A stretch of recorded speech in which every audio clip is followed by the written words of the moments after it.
Hello everyone, my name is Katie Emilio and I'm a Program Engineer in Professional Development Department at ACI. I'd like to welcome you to this webinar on the new ACI 332, a contractor-friendly code. We're glad that you could join us. You should have received a link to a PDF of the presentation you're about to see, along with the reminder emails that were sent out. You can use the PDF to follow the presentation and take notes if you'd like. ACI is an approved education provider for the American Institute of Architects, and the e-learning course based on this webinar has been approved for one learning unit. Our learning objectives for this webinar are as shown on the screen. They are also shown in your handout. Now I'd like to introduce our speaker. I'd like to introduce James Baty. James is a partner at Sauter, Baty Associates in Mount Vernon, Iowa, and currently serves as Managing Director for the Concrete Foundations Association. Combined with his degree in architecture from Iowa State University, Mr. Baty has added a career-long emphasis on thermal design efficiency and concrete construction. James currently participates in many industry and service positions, including Concrete Foundations Association as a Managing Director, Tilt-Up Concrete Association as a Technical Director, and on ACI Committee 332 Residential Concrete Committee as a voting member and as the current chair. And with that, we're going to turn the presentation over to James. As Katie showed you, the learning objectives for today, and it's primarily introducing you to a code that has come of age beginning in 2004 after a decade-long effort to begin to develop a contractor-friendly code. We'll show you some of the highlights of the code as well as where we're going with the code under the current committee format, and maybe through that some ways that you can become involved with the development process, certainly the implementation of this code in your businesses. I want to touch on briefly how this code came about, what its purpose is, what do we really mean by a contractor-friendly code, and then detail some of the, as I said, some of the key ingredients of the code and how it has transformed the industry. As part of the body of work under development since 2004, ACI 332 has become fully referenced by the International Residential Code, primarily found in sections 402, 403, and 404 as it influences the material concrete sections of that code as a reference for footing design and as a reference for the foundation and retaining wall section. Typical to the way that ACI 318 is referenced in the International Residential Code, you'll see language in the IRC such as or in accordance with the provisions of ACI 332 or other approved standards. This is an important reference because it indicates that ACI 332 has information that goes beyond the parameters of the IRC, and a lot of that is what we will feature in today's webinar. But first, really, why does ACI 332 exist? And part of that is just simply because of the significance of the residential industry. As you can see in this pie chart, a graph made available by the Portland Cement Association from back in 2012, roughly 1/3 of all cement used in construction at that time and over the decades, a typical trend is seen, occurs in residential construction. So as a concrete industry, as a concrete user, residential concrete is quite significant. Having a code that is specific to the design and implementation of concrete then aimed at residential construction was seen as a really important move. In residential concrete, however, it's also identified that the use of concrete is relatively simplified. The requirements, if you will, for the concrete placed in action in the residential industry is somewhat simple and perhaps maybe one might say less significant than what is seen throughout the body of work of ACI 318. And so the approach to code development and implementation of code parameters is a bit different and was seen, identified, and drafted as being different than when a decade or a decade and a half ago ACI 332 began to wrestle with code development. So lighter loads means, in essence, less conservatism is possible, maybe more aggressive use of the material, but certainly a better idea of prescriptive development and implementation. There's also the identification that in residential construction, because it's a broad area, a broad field, a broad implementation market, there's also a lot of questionable residential practices. This is broadly known. And so pulling together as an industry the residential concrete field felt that a true code that could represent the foundation of best practices and quality control standards was within reason. So this is a rather comical photo that just kind of intrigues us that really anything is possible in an industry that is not appropriately managed or somehow fit between the margins of development of codes that might be in its jurisdictional control. But first and foremost, and perhaps the most important reason why ACI 332 exists is that the IRC needed a companion for its prescriptive code, its limited prescriptive code, that was in relationship or similarity to the way that ACI 318 partners with the IBC. And so that was the founding principles for ACI 332. We really don't have to look very far for its purpose than maybe some of the wall design, prescriptive wall design provisions that were found at one time in the IRC. In 2004, when the first ACI 332 code was issued, the IRC at that time had this table for plain concrete, that being concrete walls without steel. And at the same time that this table existed, a like table was placed into activity showing requirements for steel. So if you compare those two tables back in 2003, one might be able to design a plain concrete foundation wall and a structurally reinforced, steel reinforced foundation wall at the same time. So there was confliction in the code. After 2004 introduction of the first ACI 332 code, the IRC combined their tables, began implementing the same structure that was seen in the residential code through ACI 332. And so now you'll see a prescriptive table here, 404.1.2, that has areas of no requirement for steel reinforcement and areas where the tensile strength of the concrete is exceeded by the flexural load applied to it, and steel then becomes required. And that is very emulative of the tables seen in ACI 332. And I will show you some of those tables in a bit more detail. So the focus of ACI 332 is really the advantage that is brought to the market, the fact that residential concrete in its entirety could be looked at in a prescriptive way to enhance and extend the design, the prescriptive design requirements to the field. So contractors had more control, more intelligent control of the material that they used, they implemented, and to be able to work with builders, with engineers, to select material requirements and minimum requirements that met both economical and construction restraints. Keep in mind that this code is identical to the IRC in its scope, and that it addresses 1- and 2-family dwellings as its primary mechanism. Now, we know that the residential concrete industry is anything but simplified as we look at custom residential applications. And so the code also needed to develop a basis for moving forward as further development interests, applications, and requirements of the materials. And so that is what we've seen in more than 20 years of development or revision as ACI 332 has matured. Let's look first at how 332 is different from 318. That's the springboard for the development of 332.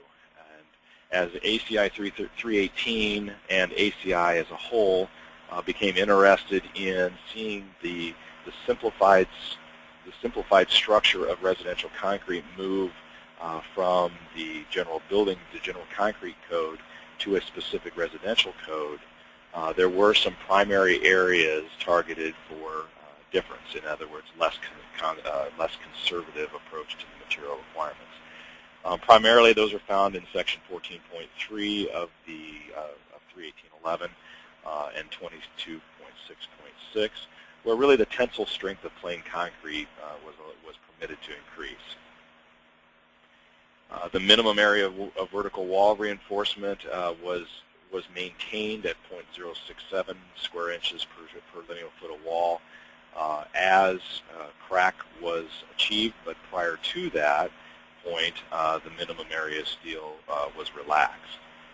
There was a requirement, however, for the maximum vertical wall reinforcement spacing at any one time to be 48 inches, and the wall reinforcement spacing at all times shall be 1.5 times the wall thickness for its minimum. The separation, the identity of 332 is found in its definition of plain concrete versus reinforced concrete. And I showed you in the IRC 2006 where the tables combined and the idea of steel or no steel was brought together in one prescriptive direction. Again, that first occurred in ACI 332 back in its 2004 edition. The idea of plain concrete is that there's no requirement, no structural requirement for the steel to exist for the flexural capacity of the wall. The concrete itself in tensile capacity is sufficient for the load to be applied to it. Reinforced concrete would be the alternative to that, in that there's enough flexural load applied to the concrete member that steel reinforcement is required. Distinguishing, however, that in ACI 332, the direction was determined that all concrete members shall still be reinforced, and that's because all concrete should have a measure of thermal and shrinkage crack control steel present. So you will see in the provisions of ACI 332 that at no time is concrete fully unreinforced, but rather a separation between structural requirement and non-structural requirement. The ACI 318 equation 22.2 is where we see the tensile capacity of the concrete increased for ACI 332, where F sub C prime in 318 is listed as 5 of square root F sub C prime. In ACI 332, a 50% increase was designed into the code to 7.5 square root of F sub C prime.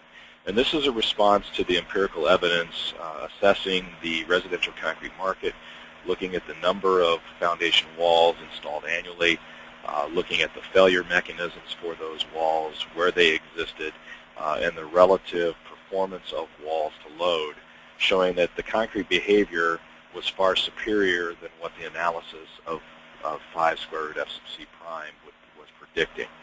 And so under the development of ACI 332 and the prescriptive tables, again going back to its original version in 2004, this equation, this 50% increase in concrete strength was validated and was more emulative of the way that the market was performing. I mentioned briefly about the requirements for steel in all concrete walls, and as this slide shows you, the horizontal rebar requirements for ACI 332 can be simplified to suggest that in 8-foot walls and lower, 3 horizontal bars are present at all times, and when the wall exceeds 8 foot in height, 4 horizontal bars are needed.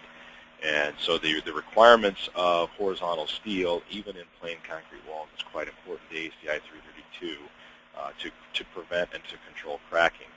You'll also see some design provisions, minimum requirements for crack control steel present in some of the details that I show in this presentation. So let's look at the foundation wall structure. And make sure my audio works here for you. Let's look at the foundation wall structure here just a little bit as we go into some of the provisions of ACI 332. One of the requirements for the code is lateral restraint. All of the walls in ACI 332 in its present form are simply supported vertical structural members, simply supported beams, if you will. In order to meet that, they must be supported top and bottom for lateral, and that it's important to note that the concrete slab itself, the residential foundation slab in say, a basement floor slab, is not considered point of restraint. And so there must be a positive connection at the top of the wall and the base of the wall in order for these walls to be prescriptively designed by the code. The code does that with 10 tables. The concrete strengths range from 2,500 psi to 4,500 psi, and steel strengths of 40 and 60 ksi steel are present. This was a primary goal of the code implemented in 2004 and has been maintained since, as the IRC really only has a prescriptive table for one concrete strength and one steel strength, 2,500 psi concrete and 60 ksi steel.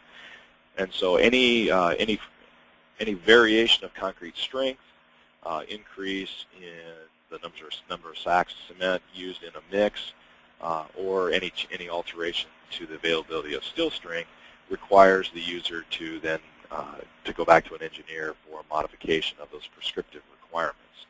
In ACI 332, the full breadth of 10 tables gives more selectability and economic variation to the materials implemented for a given design.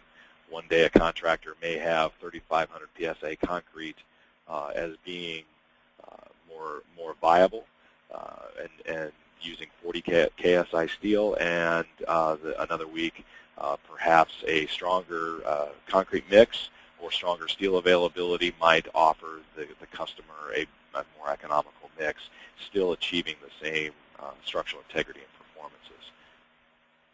So this is the way that the ACI 332 tables lay out.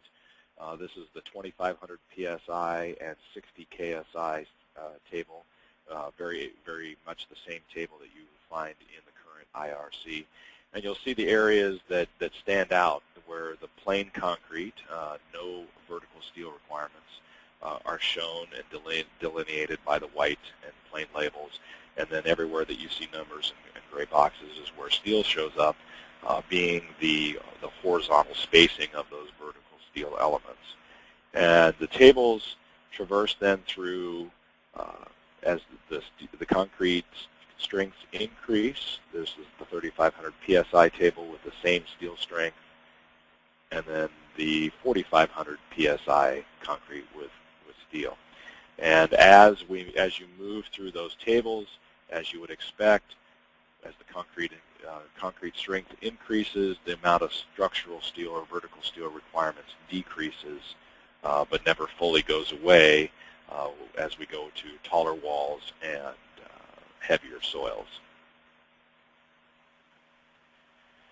Some of the provision requirements for the use of these tables, the minimum wall thickness at any one time is an actual dimension of 7.5 inches.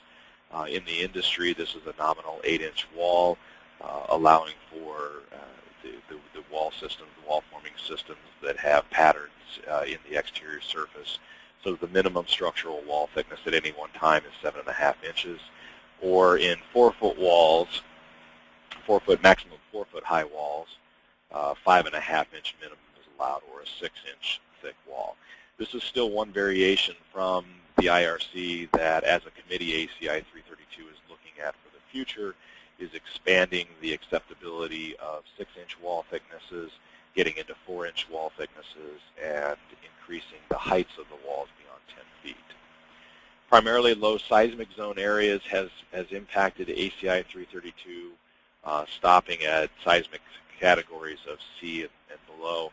However, in the 2014 edition, the current edition available from ACI, and showing up initially in the 2011 edition, 332 began to address higher seismic zone areas, placing more extensive seismic structural steel requirements and more positive connections.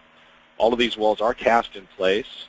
They are acceptable design provisions for any full-thickness solid concrete wall, cast-in-place concrete wall, whether it's a removable forming system, aluminum, steel, wood, or an approved or an acceptable insulated concrete form system where you would have a full thickness solid wall. Some of the other areas that ACI 332 has identified and included in its scope deal with issues of cold weather placement. This list laying out here before you, footing excavations and its influence on the construction. And then some of the detailing areas where residential concrete is asked to do specific transitions and detailing aspects that are not currently addressed in the IRC in any way. Wall jumps, footing discontinuity, footing spans, integrated footings. These are all areas that I'm going to kind of give you some pictures of as we move through the rest of this code. When first implemented in 2004, first published in 2004, ACI 332 did have some rather significant areas of residential concrete that had been excluded. And those are laid out before you here. Some of the big ones that, when you consider the size of the residential concrete market, certainly above-grade concrete walls is a future development area, but post-tension slabs on ground, elevated concrete slabs, higher seismic areas, those are some of the major areas that have been under development since its first published date of 2004. And now, in 2014, as a code, you can see some of the newest inclusions have addressed those in early on exclusion areas, wall footings, isolated footings, the higher seismic areas. And in 2014 specifically, concrete durability has changed dramatically, and the wall footing tables have been expanded to be more emulative of the foundation wall tables. So let's talk about durability just a bit, as durability is a major area, major issue for residential concrete. Perhaps no more problematic area exists in residential concrete than the impact of durability can be seen. The IRC projects durability issues in a weathering probability map like you see here, and it defines mild, moderate, and severe exposure to weathering probability. And from the IRC's perspective, this is primarily dealing with issues of freeze-thaw cycling. And so ACI 332 emulated that or mirrored that in its early editions. You see an example of the table from the 2010 edition of ACI 332 here, where the different concrete elements were categorized into a Type 1, Type 2, or Type 3 residential concrete element, and then the probability based on its regional location left to simply identifying the minimum strength of concrete. So the severe exposure for Type 3 is really the area where residential concrete suffers the most historically, and in 2010 the minimum concrete strength was increased all the way up to 4,500 psi for those areas. However, in 2014 an effort was undertaken to transform ACI 332 to be more like ACI 318 in its discussion of durability. And so now you will see durability addressed in 332 to consider not just freeze-thaw cycling, but also sulfate exposure and corrosion resistance. All of these areas have now been identified, and minimum strengths and detailing to be identified based on exposure classifications of RF 0 through 3, RS 0 through 3, and RC 0 through 2. Respectively for freezing, sulfate, and corrosion. There is a commentary guidance because the 332 continues to be addressed and developed as a contractor-friendly code, something that is easily implemented. And in the residential industry, it's understood that the identification for exposure may not be that clearly delineated. And so there is a considerable guidance that has been built into this code and its commentary so that the contractor or other user, could be a building official, could be a builder that's giving direction to a contractor, has an exposure table like this that can be easily filled out and each of these areas identified for consideration. This is what the minimum requirements begin to look like, and its related sections that those areas are addressed by. And so through this development, through this process, the new 332 2014 edition delivers a very similar complex assessment of durability issues for its elements that are as effective and is broadly recognized as ACI 318. The next area I want to talk about are the footing provisions as we build the progress of a residential project from ground up. Footing provisions are a broad area of development that 332 was able to impact positively for the IRC. There's very little footing information projected in that code. And so the new 2014 edition of ACI 332 provides 6 tables for both continuous and isolated footings, addressing different load thresholds. 6 for continuous footings and 2 tables for isolated footings. So there's a total of 8 tables.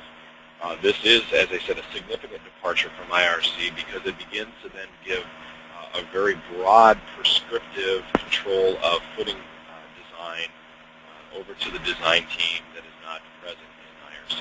IRC really provides, similar to foundation walls, a single table for footings. You see here a graphic representation of the continuous footings and isolated footings, the loads that are considered. And then in Table 7.2 that I've added into this slide just gives you an idea for the scope restrictions to the applicability of these prescriptive tables. So it's clearly delineated when a custom home or a custom residential concrete application departs from the way that the prescriptive tables have been developed.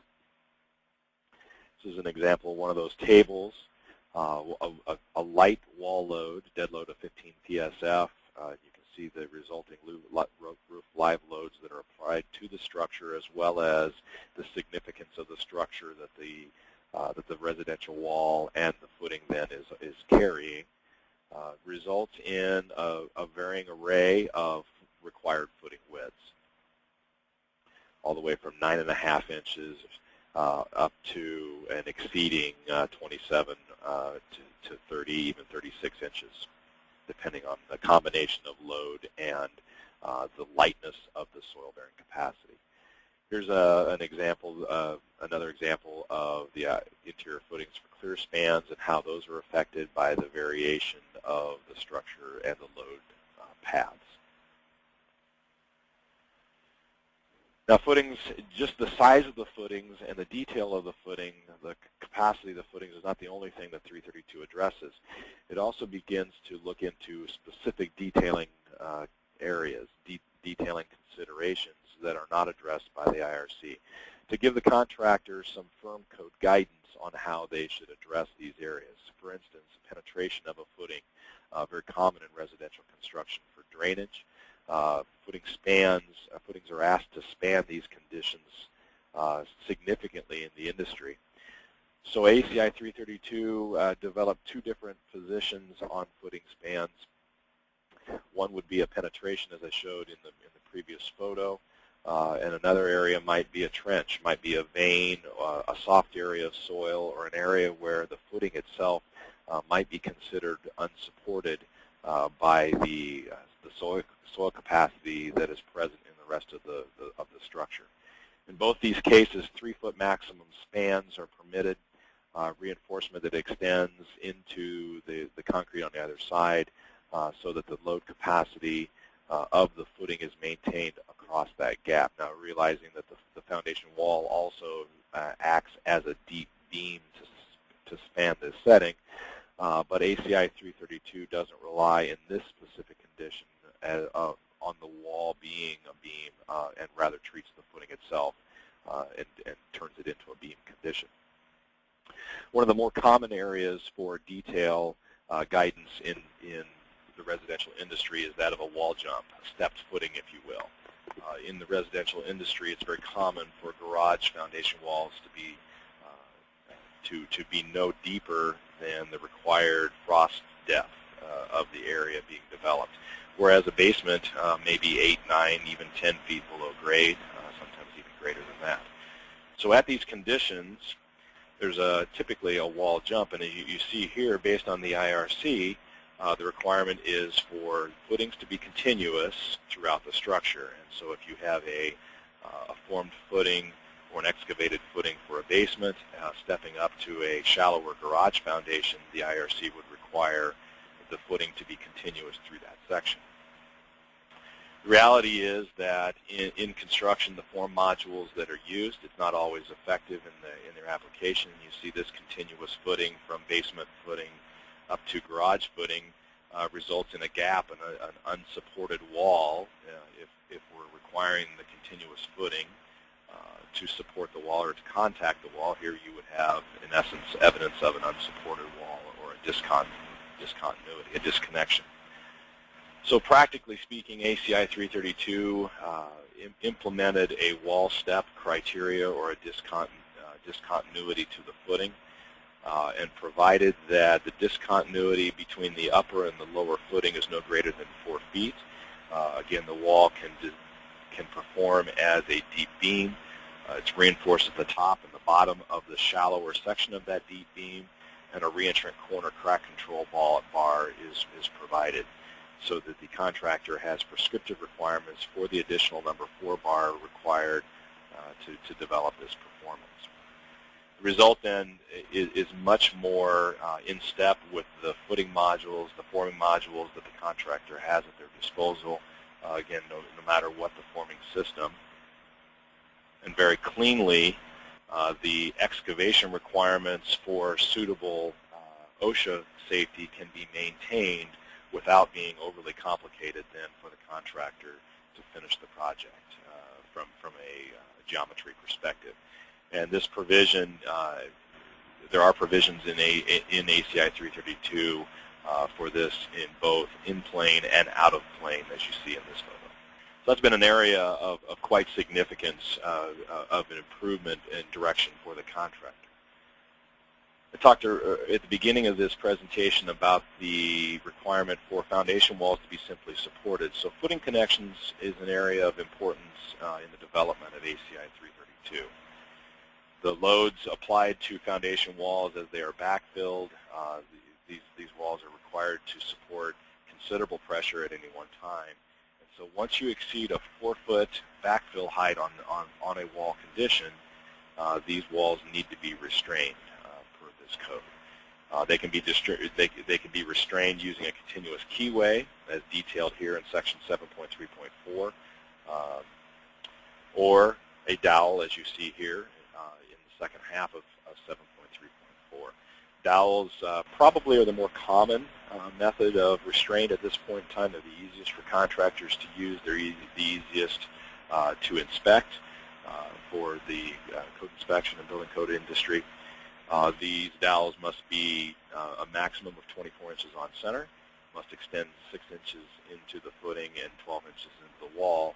And then an additional provision of ACI 332 permits these particular dowels to be driven into the grade for positioning prior to concrete placement. So it facilitates a better quality control measure, identifying that corrosion would not be is not an issue with this particular bar condition.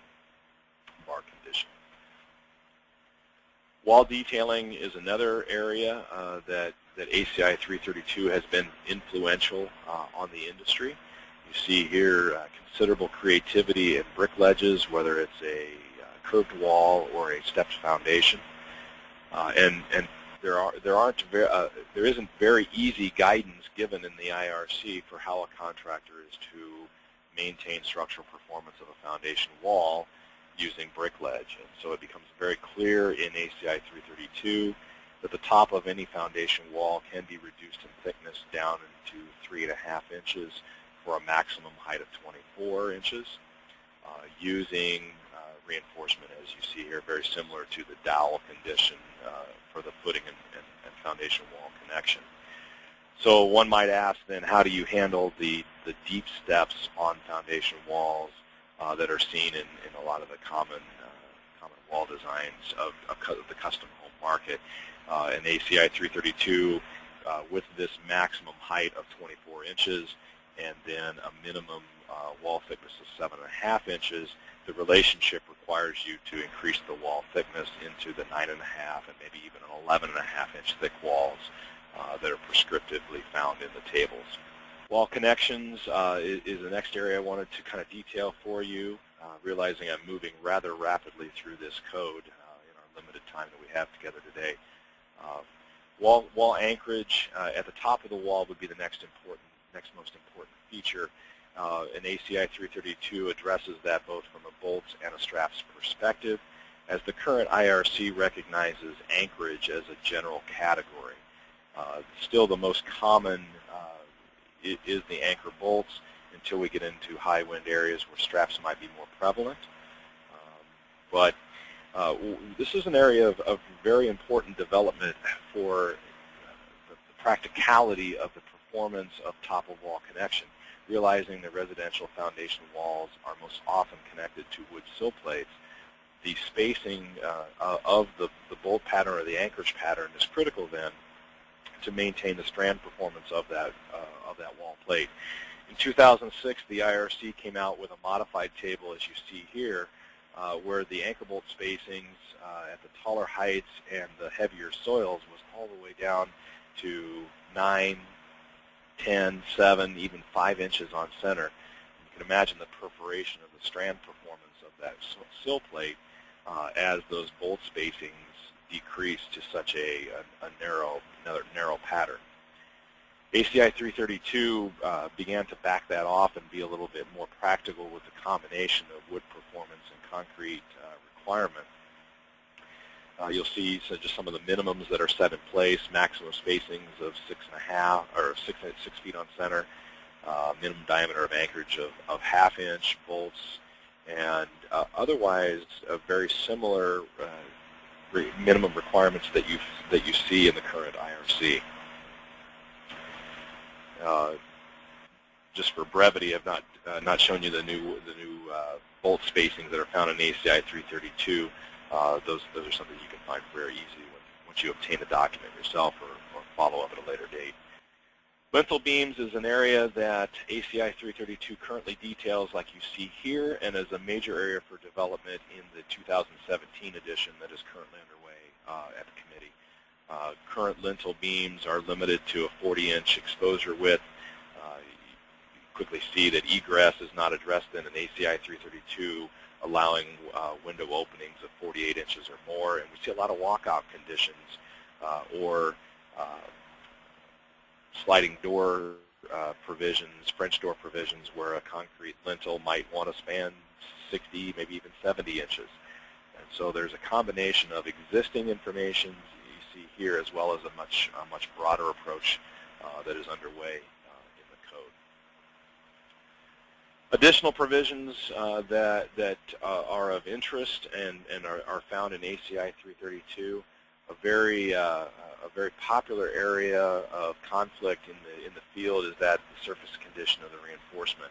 There's significant research that was made available to ACI 332 and is available to you presently on the web, as well as in research articles from ACI, that talk about the performance of steel, or the deformed bar steel reinforcement embedded in concrete, and how concrete splatter, form oil, release agents, things that might inadvertently appear on the surface of bar do not prevent the reinforcement bar from performing effectively in concrete. And so there's this condition in the material section of ACI 332 that permits the presence of form oil, release agents, concrete splatter, paint, things of that nature to be present on the surface condition of the reinforcement, as long as it is not deleterious to bond. And again, it kind of goes back to pointing towards existing research that proves that those elements are not deleterious to bond. I mentioned that seismic design categories had increased as the code moved forward. Originally limited to seismic design category C. Now D0, D1, and D2 are addressed. Anchor bolts must have plate washers. The anchor spacing to maximum spacings are adjusted based on those seismic design categories. And in footings, a more significant presence of longitudinal reinforcement is present in the new ACI 332 based on those higher seismic category provisions. So what is expected out of the code? And I think this is an important conversation because you've probably already picked up several areas, maybe where conflict exists or questions that you may have about the current code. And certainly there are many areas that are still excluded but are underway in its development.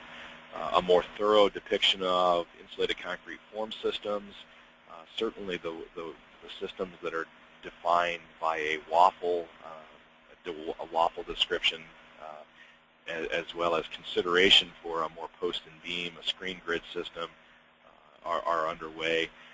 Precast foundation systems, residential concrete systems, are currently not addressed by ACI 332, but are being looked at. And then the more significant areas of development are being devoted to above-grade concrete walls. There's an increased amount of all-concrete homes that we're seeing throughout the market based on the exposures for high wind areas, hurricanes, and tornado regions, and as well as high fire exposure regions in the west. And so concrete is becoming a stronger interest and requirement in the market, and this code will respond to that by providing prescriptive design provisions and performance-based solutions for above-grade concrete walls based on current empirical models and engineering expertise that's out there. Deeper foundation systems, a more directive area for post-tensioning foundations is also under development.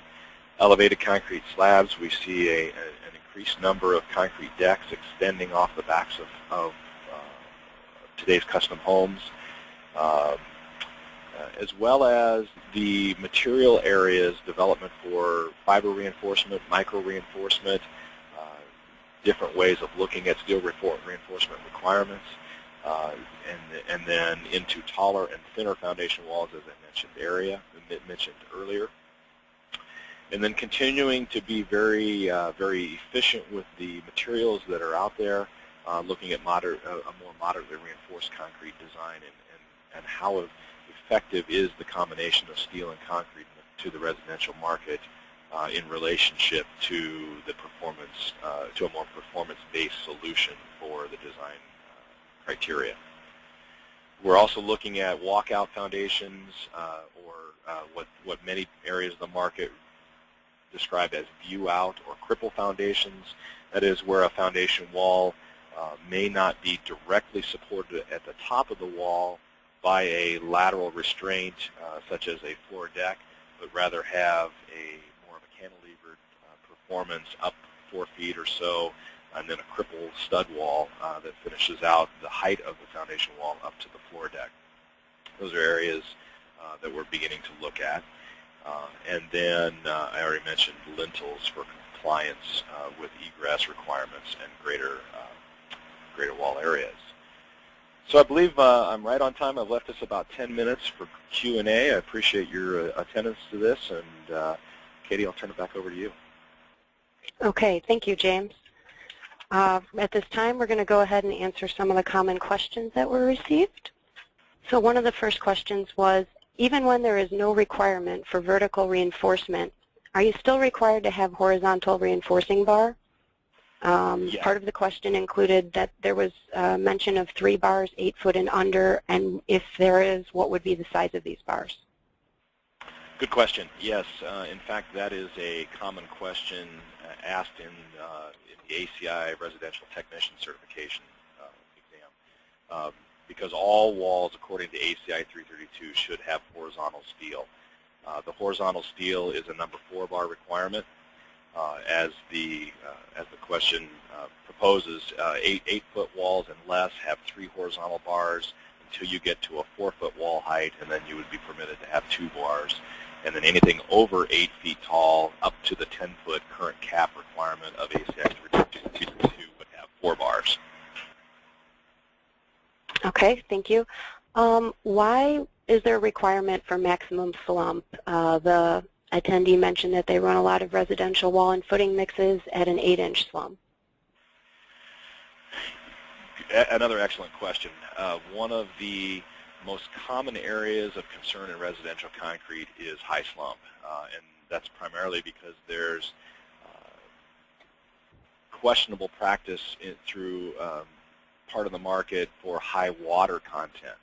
So ACI 332 addresses maximum slump as it pertains to water cementitious ratio only, capping that at 0.45. It does recognize that water reducers and high flow admixtures do contribute to higher slumps, higher working slumps, which is permitted by ACI 332, but not upsetting the water cementitious ratio beyond 0.45.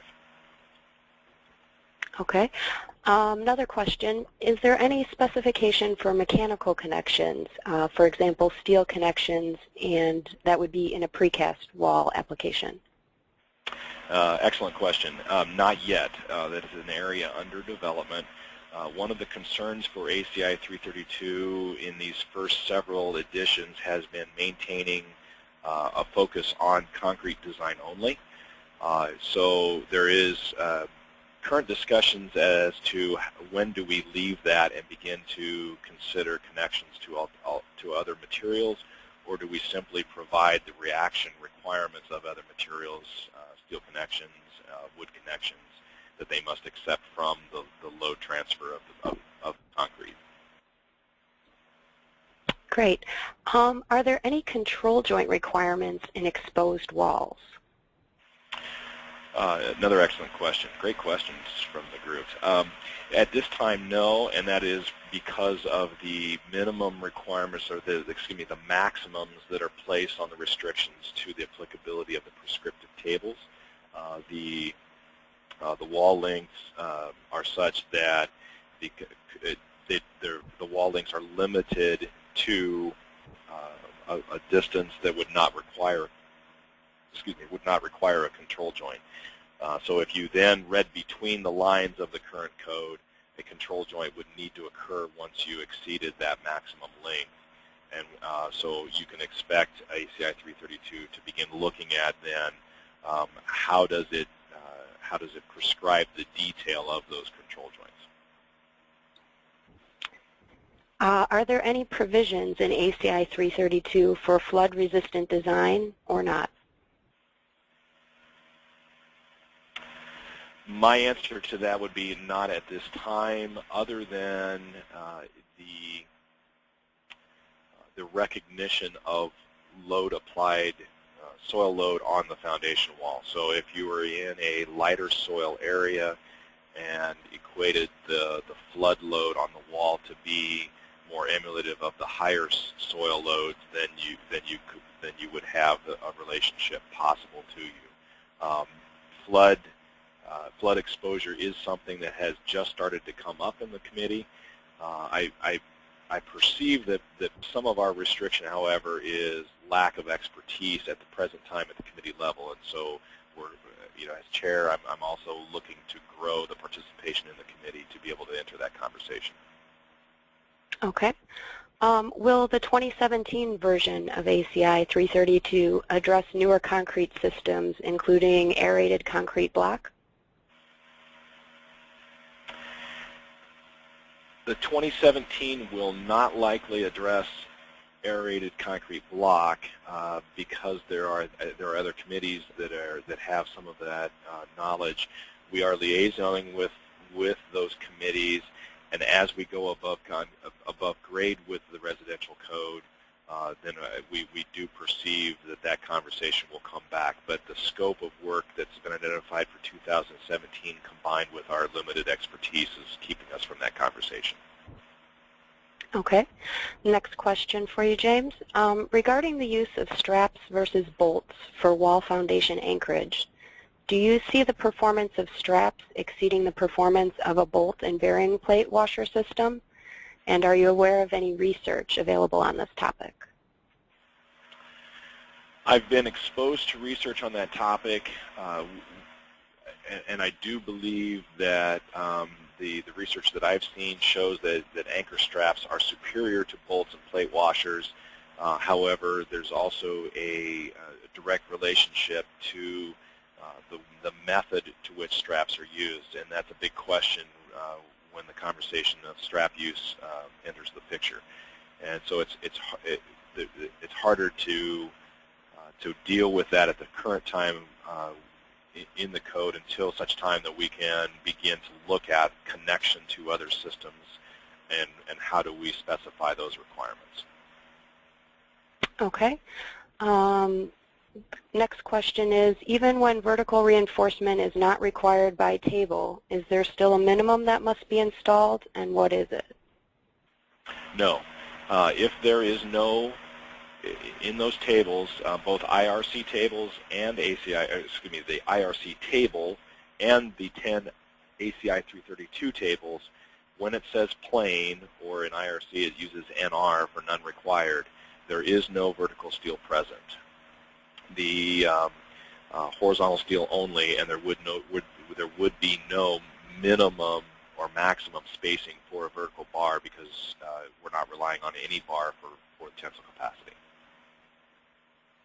Okay. Is it necessary for the design of boundary elements for residential walls? Is it necessary to include the design of boundary elements for residential walls? I think it's going to become increasingly